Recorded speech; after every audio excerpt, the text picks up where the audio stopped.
ng Panginoon.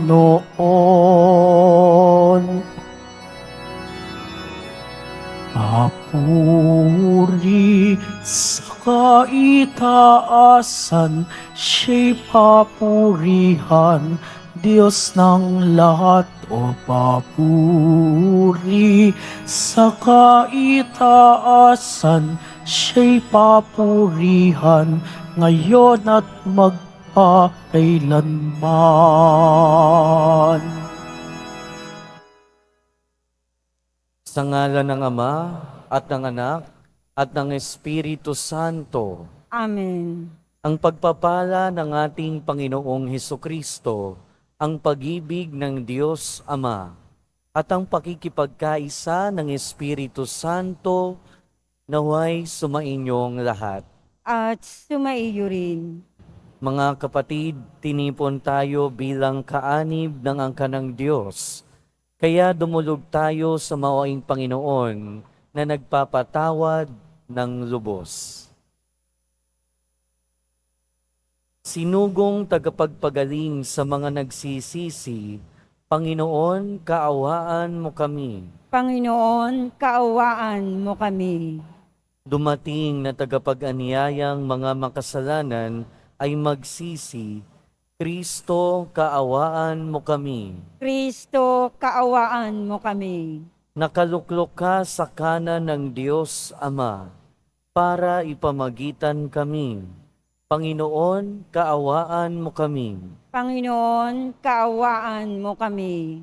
Kaawaan tayo ng makapangyarihang Diyos, patawarin tayo sa ating mga kasalanan at patnubayan tayo sa buhay na walang hanggan. Amen. Manalangin tayo.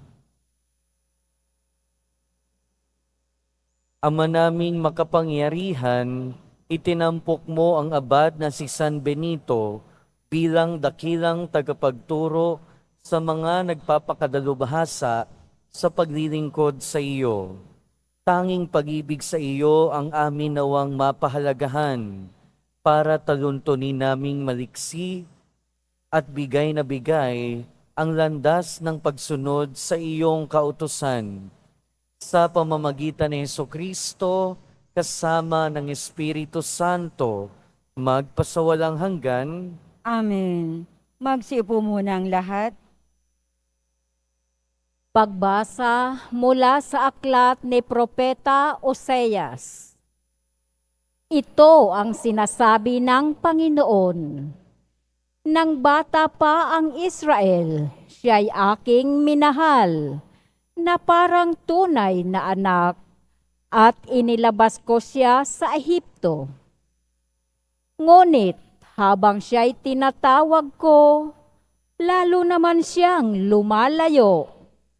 Lagi na lamang siyang naghahandog sa mga Diyos-Diyosan at nagsusunog ng kamanyang sa kanilang mga Diyos-Diyosan. Ako ang nagturo kay Ephraim na lumakad. Kinalong ko siya, subalit hindi nila alam na ako ang nangangalaga sa kanila. Pinatnubayan ko sila ng buong pagmamalasakit at pagmamahal. Ang katulad ko'y isang nag-aalis ng busal sa kanilang bibig, at yumuko ako upang sila'y mapakain. Nagtatalo ang loob ko at nananaig sa aking puso ang malasakit at awa. Hindi ko ipadarama ang bigat ng aking puot. Hindi ko na muling sisirain ang Ephraim, sapagkat ako'y Diyos at hindi tao, ang banal na nasa kalagitnaan ninyo, at hindi ako naparito upang magwasak. Ang salita ng Diyos. Salamat sa Diyos. Poon, kami iyong iligtas at tanglawan ng iyong sinag. Poon kami iyong iligtas at tanglawan ng iyong sinag. Pastol ng Israel, kami ay pakinggan. Mula sa trono mong may mga kirubin, kami ay tulungan. Sa taglay mong lakas, kami ay iligtas at tubusin sa hirap. Poon kami iyong iligtas at tanglawan ng iyong sinag. Ika'y manumbalik, O Diyos na dakila. Pagmasdan mo kami mula sa itaas, at ang punong ito'y muling pagyamanin at iyong iligtas. Lumapit ka sana, ang puno ng ubas na itinanim mo ay iyong iligtas. Yaong punong iyon na pinalagomot iyong pinalakas. Poon kami iyong iligtas at tanglawan ng iyong sinag. Magsitayo po ang lahat.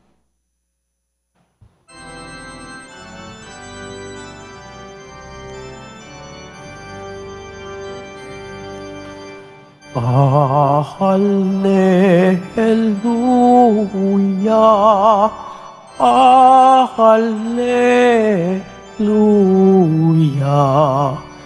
Hallelujah, Hallelujah.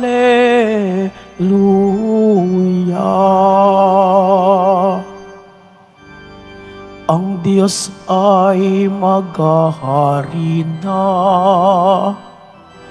talikdan ang tanang sala, manalig sa balita niya. Hallelujah, Hallelujah, Hallelujah, Hallelujah.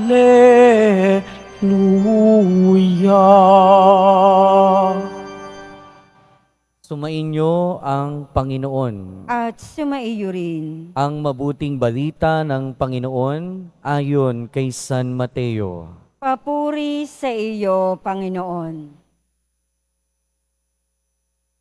Noong panahong iyon, sinabi ni Jesus sa kanyang mga apostol, "Humayo kayo at ipangaral ninyo na malapit na maghari ang Diyos. Pagalingin ninyo ang mga may sakit at buhayin ang mga patay. Pagalingin ninyo ang mga kitongin at palayasin ang mga demonyo. Yamang tumanggap kayo ng walang bayad, magbigay naman kayo ng walang bayad. Huwag kayong magdala ng salapi maging ginto, pilak o tanso sa inyong mga lukbutan. Huwag din kayong magdala ng supot sa inyong paglalakbay, ni bihisan, pampalit na paniyapak o tungkod, sapagkat ang manggagawa ay may karapatan sa kanyang ikabubuhay. At saan mang bayan o nayon kayo dumating, humanap kayo ng taong karapat-dapat, pakituluyan, at manatili kayo roon habang kayo'y nasa lugar na iyon. Pagpasok ninyo sa bahay, sabihin ninyo, maghari nawa ang kapayapaan sa bahay na ito. Kung karapat-dapat ang mga tao sa bahay na iyon, panatilihin ninyo sa kanila ang inyong bati. Ngunit kung hindi, bawiin ninyo ito. At kung ayaw kayong tanggapin o pakinggan sa isang tahanan o bayan, umalis kayo roon at ipagpag ang alikabok sa inyong mga paa. Sinasabi ko sa inyo na sa araw ng paghuhukom ay higit na mabigat ang ipaparusa sa mga tao sa bayang yaon kaysa dinanas ng mga taga-Sodoma at Gomora. Ang mabuting balita ng Panginoon. Pinupuri ka namin, Panginoong Heso Kristo. Magsiupo muna ang lahat. Welcome po sa Minor Basilica and National Shrine of Jesus Nazareno at magandang umaga po sa inyong lahat. Kung kayo yung tatanungin, kung ikaw ang tatanungin, gaano ba katigas ang ulo mo? Kung i-rate mo from 1 to 10, gaano katigas ang ulo mo? Well, kayo lang ang makakapagsabi niyan.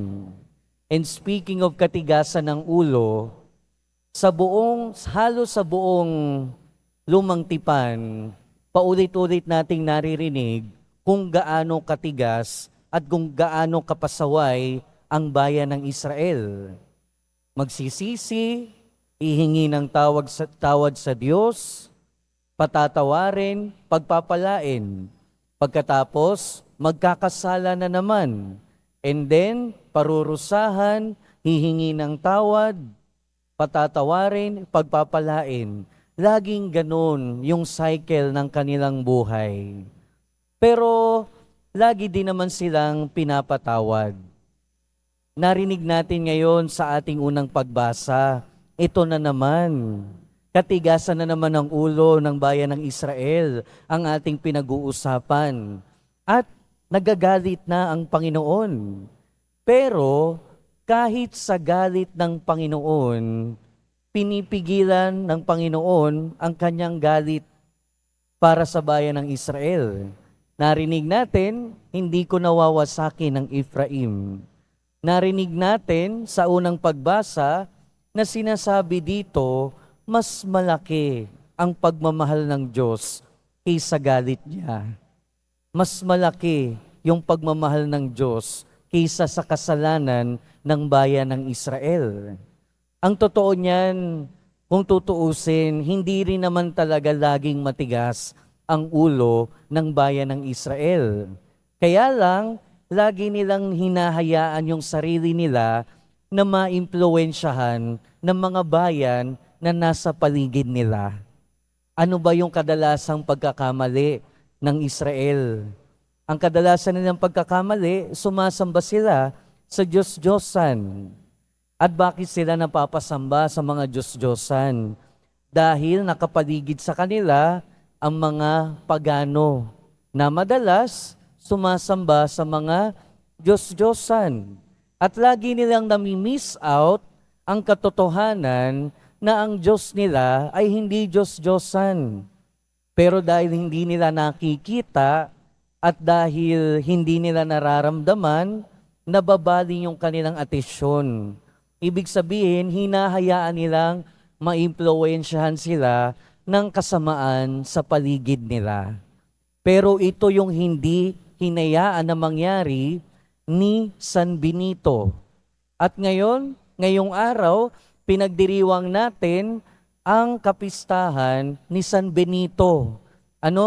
Siguro kung familiar kayo sa mga Saint Benedict Medal at sa mga Benedictine Cross, malamang may idea kayo kung sino si Saint Benedict, si San Benito.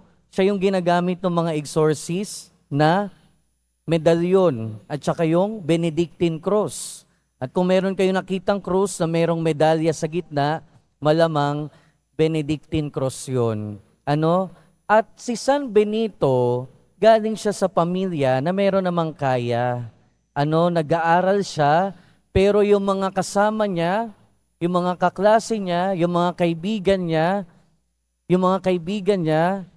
yung mga pamumuhay nila ay nababalot ng imoralidad, ng mga kasalanan. At syempre, meron tayong tinatawag na peer pressure. At yung mga kaibigan niya, niyayaya siya. Inaanyaya siya na mamuhay din sa imoralidad. Pero hindi hinayaan ni San Benito na mangyari yon. Kaya ang ginawa niya, siya ay umalis sa kanyang bayan. Nagpakalayo-layo siya at naging ermitanyo. Pero hindi doon natapos yung paglalakbay ni San Benito. Dahil doon sa lugar na yon, may mga monghe at gusto siyang gawing abad. Gusto siyang gawing pinuno nila. Pero sa simula, okay sila. Kaya lang ang nangyari, hindi natin alam, Pero isang araw na lang, nagalit sa kanya yung mga monghe at binalak siyang lasunin. Kaya lang, sa grasya ng Diyos, nakakaligtas siya. Kaya ang ginawa niya, umalis pa rin siya at tumira ng mag-isa until siya na mismo nagtayo ng mga monasteryo. At marami siyang mga monasteryo na na-develop. Marami siyang naging follower. And in fact, kahit magpahanggang ngayon, karamihan ng mga monasteryo, yung tinatawag na Benedictine rule and Benedictine discipline yung naging modelo. At isa pang kahanga-hanga sa ginawa ni San Benito ay sa pamamagitan niya, nagsimula yung mga tinatawag nating university. Si San Benito din, siya yung naging patron ng mga exorcist, ng mga pagpapalayas ng demonyo, dahil maraming yugto ng kanyang buhay, nakipaglaban siya sa demonyo. Pero lagi siyang ipinag-aadya ng Diyos. Sa atin ngayon, pagbasa sa ating ebanghelyo, narinig natin yung karugtong nung kahapon. Kahapon, narinig natin, tinawag ng ating Panginoon yung 12 apostol at sinugo niya. At ngayon, narito yung kadugtong ng kanilang misyon. At ano yung kanilang misyon? Pagalingin ng mga may sakit, palayasin ng mga demonyo. Ito rin, kung tutuusin, ito rin yung mga naging misyon ni San Benito. At tayo bilang mga Kristiyano, nakikibahagi din tayo sa mga misyon na to. Pero basically speaking, ano ba yung misyon natin bilang mga disipulo at mga apostol ng ating Panginoon? Unang-una, witnessing. Ang tinatawag nating witnessing o pagsaksi. In other words, o sa mas simpleng salita, yung ating pamumuhay bilang Kristiyano. Katulad nung panahon ni San Benito at panahon ng mga Israelita at panahon ng ating Panginoong Jesucristo, kung titingnan natin yung paligid natin, marami naman talagang bad influence. Maraming nangyayari na masama at madaling sundan. Maraming nangyayari sa paligid natin na hindi maganda pero nauuso. At ang tendency sa atin ay sumama na lang. Total, lahat naman ginagawa yan. Sige, okay lang. Total, marami naman nagsasama na hindi kasal na nakikiapid. Sige, gawin na lang din natin. Total, marami naman dyan nagsusugal, gumagawa ng hindi maganda, nanlalamang sa kapwa. Sige, gawin na lang din natin. Pero anong ibig sabihin ng pagsaksi? Ang ibig sabihin ng witnessing na kahit nasa gitna ng maraming kasalanan sa paligid natin, na kahit na nasa gitna tayo ng kasamaan, tinatawagan pa rin tayo na manatili sa pamumuhay bilang Kristiyano. Manatili sa pamumuhay bilang Kristiyano. At ito yung pagsaksi. At ito yung pagganap sa misyon natin. Dahil ang misyon naman natin, kung hindi man tayo magpagaling ng ating kapwa, kung di man tayo magpahayag ng mabuting balita, kung di man tayo magpalayas ng mga demonyo, sa ating pamumuhay bilang Kristiyano, nagaganap natin ang ating misyon. At ano yung misyon natin bilang Kristiyano? Na mamuhay katulad ng ating Panginoong Hesukristo. Mamuhay ng malinis. Mamuhay sa abot ng ating makakaya sa lahat ng ating ginagawa nang hindi nagkakasala. Na kahit na yung iba ginagawa mali, tayo mamuhay pa rin ng tama. Na kahit na yung iba nagsisinungaling, tayo mabuhay pa rin sa katotohanan. Na kahit na halos lahat sa paligid natin gumagawa ng masama, manatili pa rin tayo sa mabuti. Yun ang pagiging saksi. Yun ang pagiging Kristiyano. Yun ang pagiging alagad ng ating Panginoon. At isa sa mga misyon na ginawa ni San Benito at ng mga apostol ay ang magpalayas ng mga demonyo. Siyempre tayo bilang mga simpleng tao, wala naman tayong mga kapangyarihan na magpalayas ng mga demonyo sa mga inaalihan ng mga demonyo. Pero may iba't ibang demonyo na pwede nating malabanan. May iba't ibang demonyo na pwede nating maalis. May demonyo ng katamaran, may demonyo ng chismis, may demonyo ng kasalanan, demonyo ng kahalayan, demonyo ng cellphone, demonyo ng kung ano-ano pa. At kung susuriin natin yung buhay natin, maraming demonyo yung nasa buhay natin na kayang-kaya naman nating paalisin.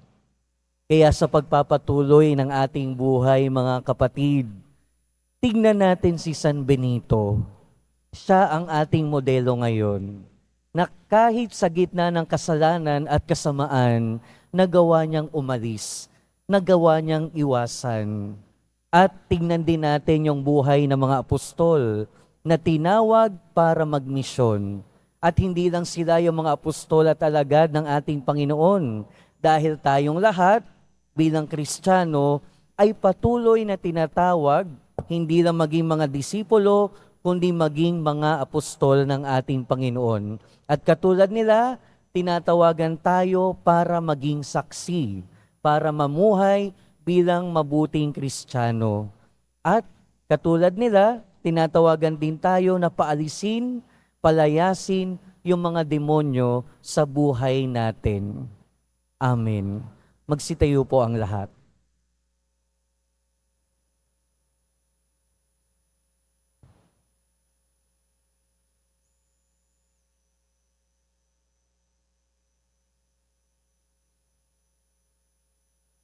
Minamahal kong mga kapatid, tayo ay kabahagi sa walang hanggang plano ng Diyos. Pinili ni Kristo ang bawat isa sa atin sa dahilang tanging siya lamang ang nakababatid. Itaas natin ang ating mga panalangin sa Diyos na siyang nangangalaga sa atin. At sa bawat panalangin ng ating itutugon, papagbigay na Diyos, pakinggan mo kami. Mapagbigay na Diyos, pakinggan mo kami. Ang simbahan naway patuloy na maganyaya at magsugo ng marami pang misyonero upang ipahayag ang kaligtasan ng Diyos. Manalangin tayo. Mapagbigay na Diyos, pakinggan mo kami. Ang mga taong nalilito o kulang sa paggalang sa sarili, naway maunawa ng plano ng Diyos para sa kanila. Manalangin tayo. Mapagbigay na Diyos, pakinggan mo kami. Yaong mga tumatanggi sa mga tagapagdala ng mensahe ng Diyos at sa katotohanan ng kanilang taglay, naway makadama ng habag ng Diyos. Manalangin tayo.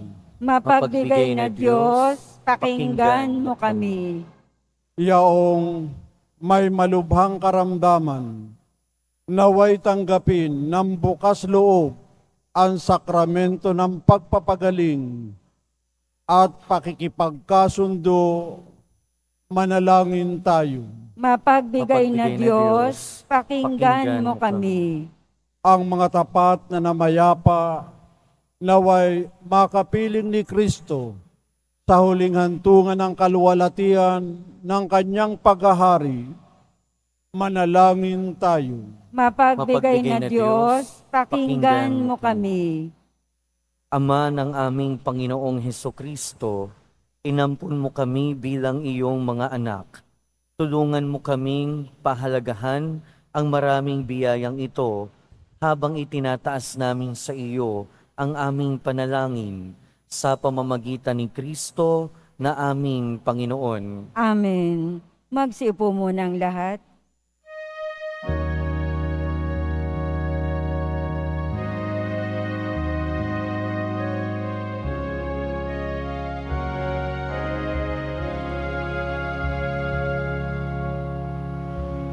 Aming alay sa'yo, Panginoon. Ang tinapay at alak na iyong kaloob upang gunitain ang iyong buhay na inialay nang tayo'y magdiwang bilang isang sambayanan.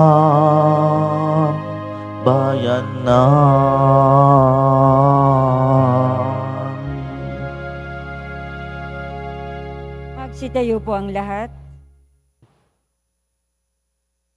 Manalangin kayo mga kapatid upang ang paghahain natin ay kalugdan ng Diyos amang makapangyarihan. Tanggapin nawa ng Panginoon itong paghahain sa iyong mga kamay, sa kapurihan niya at karangalan, sa ating kapakinabangan at sa buong sambayanan niyang banal. Ama naming lumikha, sa paghahain namin ngayong ginugunita si San Benito, tunghayan mo ang aming mga alay at ipagkaloob mo na matularan namin ang kanyang mga halimbawa sa pagdulog sa iyo upang kami pagindapating magkamit ng iyong mga kaloob na pagkakaisa at pagkakasundo sa paglilingkod namin sa iyo sa pamamagitan ni Hesukristo kasama ng Espiritu Santo magpasawalang hanggan. Amen. Sumainyo ang Panginoon. At sumaiyo rin. Itaas sa Diyos ang inyong puso at diwa. Itinaas na namin sa Panginoon. Pasalamatan natin ang Panginoong ating Diyos. Marapat na siya ay pasalamatan. Ama naming makapangyarihan, tunay ngang marapat na ikaw ay aming pasalamatan. Ngayon ikinagagalak naming may mga banal na tao na nagtalaga ng sarili sa anak mong si Hesukristo upang ipamalas nila ang paghahari mo at maakit ang kapwa na manalig sa iyo. Ngayon sa aming ibinibigay ng iyong anak na minamahal ang kabanalang iyong taglay at hangad mong kamtin ng tanan. Ito ang pinanggagalingang aming ngayong nililingon. Dito mo rin nais na kami makarating at humantong. Kaya kaisa ng mga anghel na nagsisiawit ng papuri sa iyo nang walang humpay sa kalangitan, kami nagbubunyi sa iyong kadakilaan. Santo, Santo, Santo, Panginoong Diyos ng mga hukbo, napupuno ang langit at lupa ng kadakilaan mo. O sana sa kaitaasan, pinagpala ang naparirito sa ngalan ng Panginoon. O sana sa kaitaasan, magsulod po ang lahat. Ama naming banal, ikaw ang bukal ng tanang kabanalan. Kaya't sa pamamagitan ng iyong Espiritu, gawin mong banal ang kaloob na ito upang para sa aming maging katawan at dugo ng aming Panginoong Hesukristo. Bago niya pinagtiis ang kusang loob na maging handog, hinawakan niya ang tinapay, pinasalamatan kanya, pinaghati-hati niya iyon, iniabot sa kanyang mga alagad at sinabi, "Tanggapin ninyong lahat ito at kanin. Ito ang aking katawan na ihahandog para sa inyo."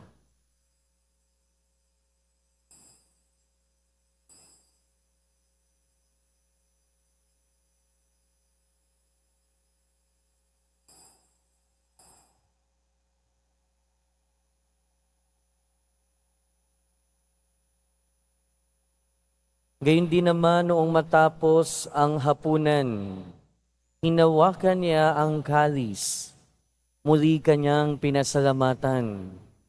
Iniabot niya ang kalis sa kanyang mga alagad at sinabi, "Tanggapin ninyong lahat ito at inumin.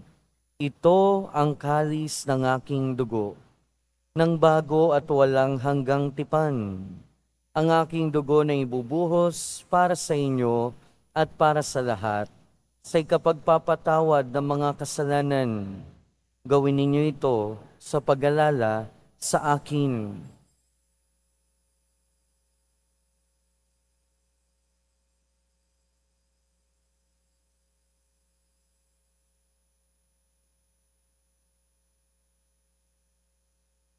Magsitayo po ang lahat. Ipagbunyi natin ang misteryo ng pananampalataya. Si Kristo'y namatay, si Kristo'y nabuhay, si Kristo'y babalik sa wakas ng panahon. Ama, ginagawa namin ngayon ang pag-alala sa pagkamatay at muling pagkabuhay ng iyong anak. Kaya tiniaalay namin sa iyo ang tinapay na nagbibigay buhay at ang kalis na nagkakaloob ng kaligtasan.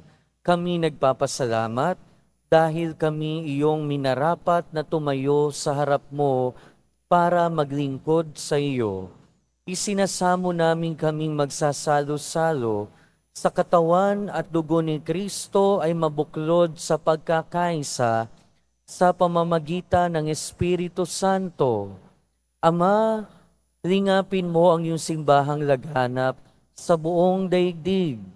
Puspusin mo kami sa pag-ibig kay San Francisco na aming Santo Papa at ni Jose na aming Obispo at ng Tanang Kaparian. Alalahanin mo rin ang mga kapatid naming nahimlay. Nang may pag-asang sila'y muling mabubuhay, gayon din ang lahat ng mga pumanaw. Kaawaan mo sila at patuloyin sa iyong kaliwanagan. Kaawaan mo at pagindapating kaming lahat na makasalo sa iyong buhay na walang wakas. Kaysa ng mahal na Birheng Maria na Ina ng Diyos, ng kabiyak ng puso niya si San Jose, kaysa ng mga apostol, ni San Juan Bautista at ng lahat ng mga banal na namuhay dito sa daigdig ng kalugod-lugod sa iyo. Maipagdiwang nawa namin ang pagpupuri sa ikararangal mo sa pamamagitan ng iyong anak na aming Panginoong Hesukristo.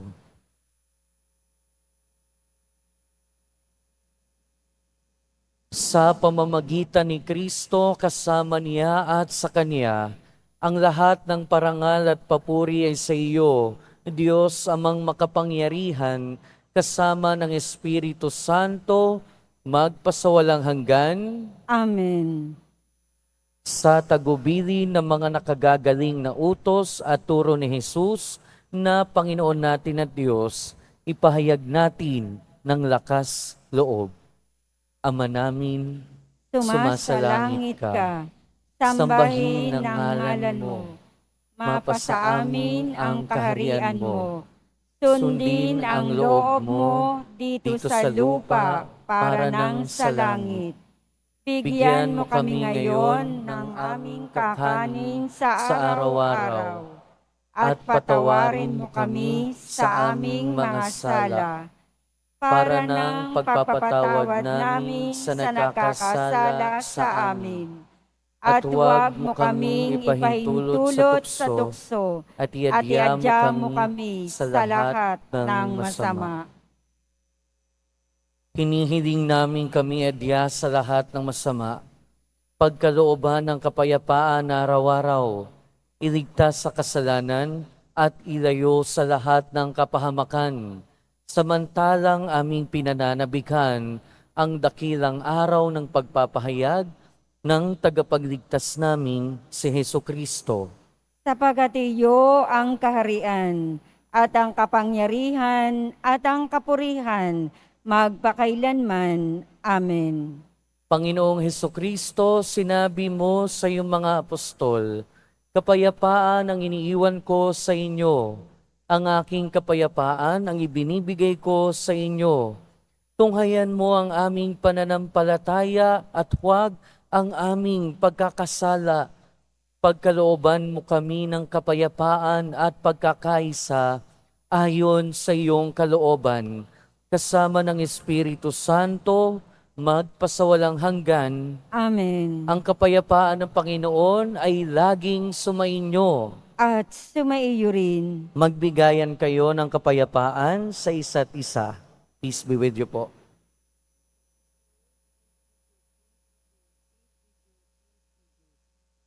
Kordero ng Diyos na nag-aalis ng mga kasalanan ng sanlibutan, maawa ka sa amin. Kordero ng Diyos na nag-aalis ng mga kasalanan ng sanlibutan, maawa ka sa amin. Kordero ng Diyos na nag-aalis ng mga kasalanan ng sanlibutan, ipagkaloob mo sa amin ang kapayapaan. Magsilod po ang lahat.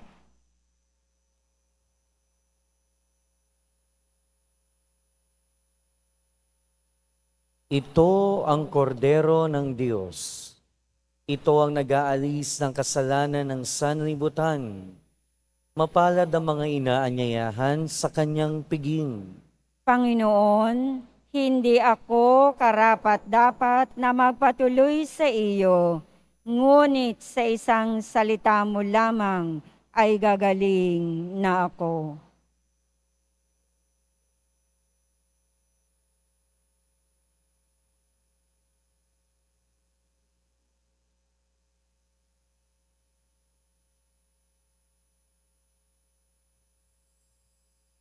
Para sa lahat ng tatanggap ng banal na komunyon, sasagot po tayo ng amen. Pagkasabi ng pari o ng lay minister ng katawan ni Kristo at isubo agad sa bibig bago umalis sa harapan ng pari o lay minister. Sumunod po tayo.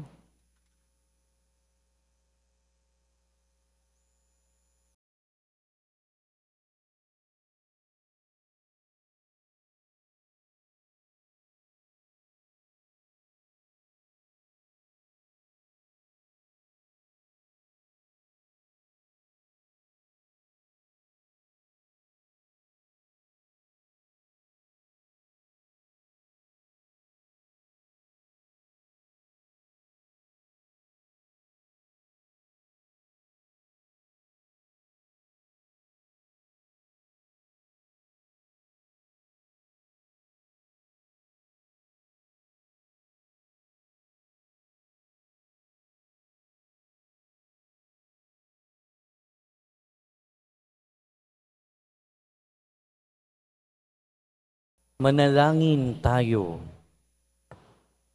Ama naming mapagmahal, ngayong aming napagsaluhan ang haing nagbibigay buhay, aming hinihiling na maganap namin ang itinuturo ni San Benito para sa matapat na paglilingkod sa iyong gawain at sa pagmamahalan sa isa't isa bilang magkakapatid sa pamamagitan ng Jesucristo kasama ng Espiritu Santo, magpasawalang hanggan. Amen. Sumainyo ang Panginoon. At sumaiyo rin. Mahal na poong Jesus Nazareno, inihayag mo sa pamamagitan ng krus ang walang maliw na pag-ibig ng Diyos sa sangkatauhan. Pakinggan mo ang kahilingan ng iyong angkan na nagsusumamo sa iyo. Makamtanawa nila ang iyong katugunan at tanggapin ang kasagutan na may utang na loob na tinatanaw. Basbasan din po ninyo ang mga daladala nilang mga imahen at dasalan. Sa pamamagitan ng bendisyon na ito, naway maalala nila ang mga pangako nila noon sa binyag, na ikaw ang kanilang iibigin at paglilingkuran bilang Panginoon, magpasawalang hanggan. Amen. At pagpalain kayo ng makapangyarihan at mapagmahal na Diyos, ng Ama, Anak, at Espiritu Santo. Amen. Humayo kayong taglayang kapayapaan ng poong Jesus Nazareno. Salamat sa Diyos.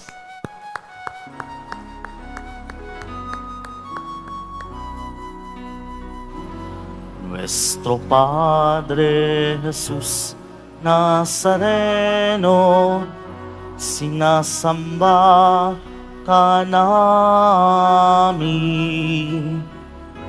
pinipintuho ka namin, aral mo ang aming buhay at kaligtasan. Nuestro Padre Jesus Nazareno, iligtas mo kami sa kasalanan. Ang krus mong kinamatayan ay sagisag ng aming kaligtasan. Nuestro Padre Jesus Nazareno, dinarangal ka namin. Nuestro Padre Jesus Nazareno, nilulwalhati ka namin. Nuestro Padre Jesus Nazareno, dinarangal ka namin.